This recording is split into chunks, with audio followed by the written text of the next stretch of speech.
Buen día, profesor. Quienes habla es la estudiante de obstetricia Evelyn Nicole Quilviaquispe. Este es mi segundo ciclo en la Universidad Privada del Norte.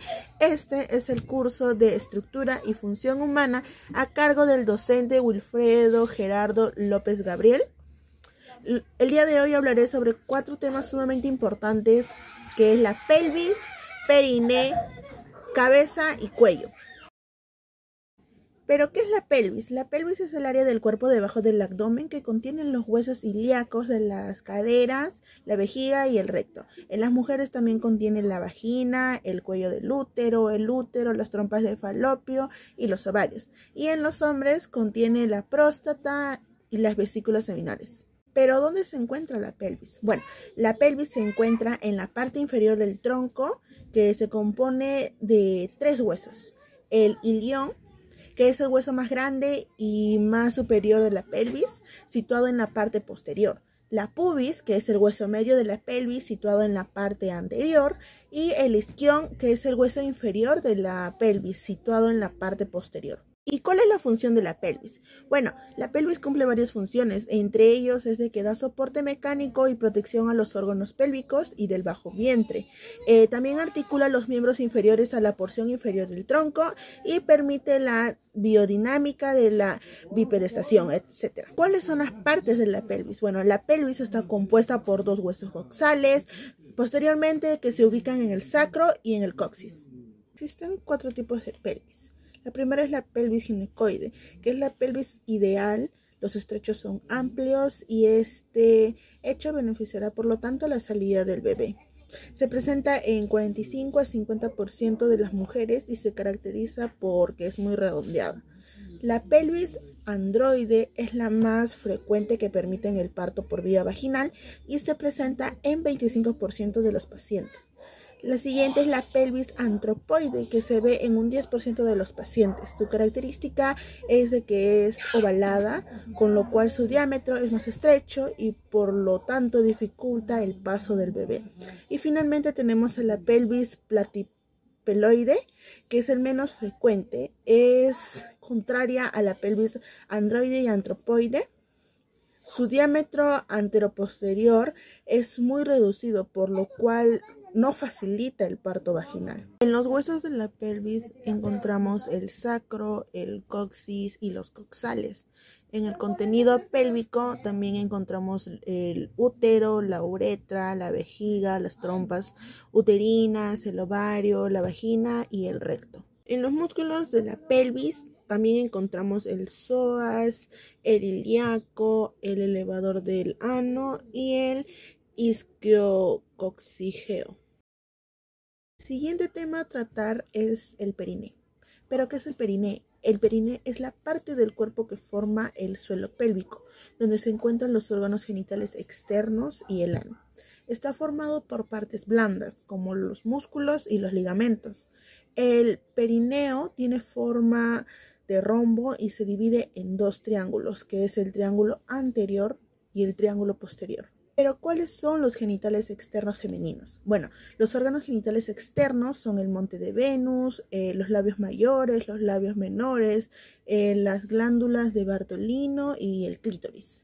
La zona donde se encuentran estos órganos se denomina vulva. Los órganos genitales externos tienen 3 funciones principales, que es permitir la entrada de espermatozoides en el organismo, proteger los órganos genitales internos de agentes infecciosos y proporcionar placer sexual. En aplicaciones clínicas podemos mencionar la desproporción cefalopélvica, que es una complicación del embarazo en la que hay un desajuste del tamaño entre la pelvis de la madre y la cabeza del feto.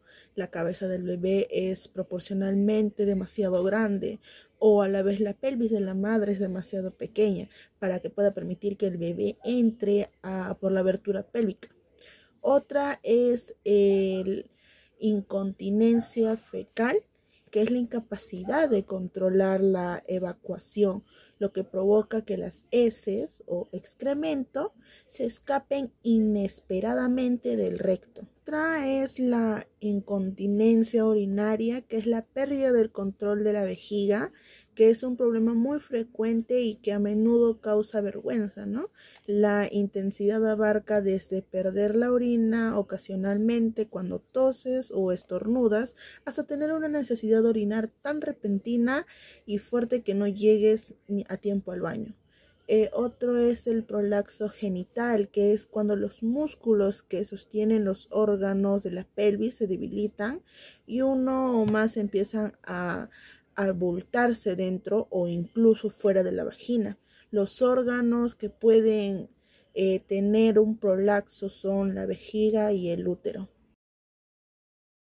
Continuamos con el siguiente tema a tratar, que es la cabeza.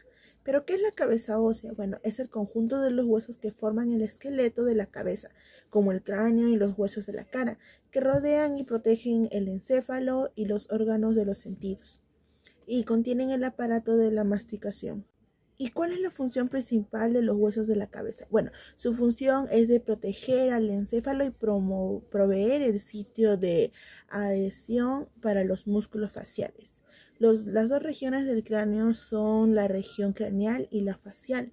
La porción craneal es la parte del cráneo que aloja directamente el encéfalo, y la proporción facial comprende el resto de los huesos del cráneo. En los huesos de la cara encontramos el vómer, el unguis o lagrimal, el nasal, el cornete inferior, el cigomático, el palatino, el maxilar superior y el maxilar inferior. En los huesos del cráneo encontramos la frontal, la temporal, el occipital, el parental, el etmoides y el esfenoides.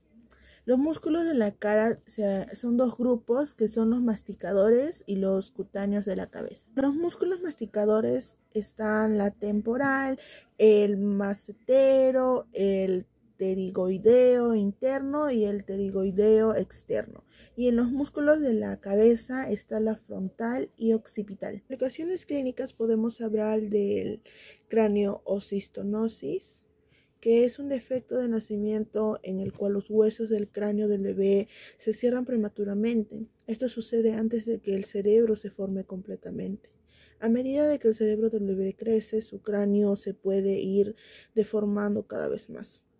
Otro es el microcefalia, que es un defecto congénito en donde el tamaño de la cabeza del bebé es más pequeño de lo esperado en comparación con los otros bebés de su misma edad y sexo. Los bebés con microcefalia con frecuencia tienen un cerebro más pequeño que no podría haberse desarrollado adecuadamente. Como último tema a tratar hablaremos del cuello. ¿Pero qué es el cuello? Bueno, el cuello es el punto de transición entre la cabeza, el tórax y los miembros superiores. Es la vía de paso de elementos vasculares, viscerales y nerviosos. ¿Cuáles son los huesos del cuello? Bueno, el esqueleto del cuello está constituido por las vértebras cervicales, el hueso hioides, el manubrio de esternón y las clavículas. Estos huesos forman parte del esqueleto axial, a excepción de las clavículas, que son parte del esqueleto apendicular. ¿Quiénes forman el triángulo carotideo?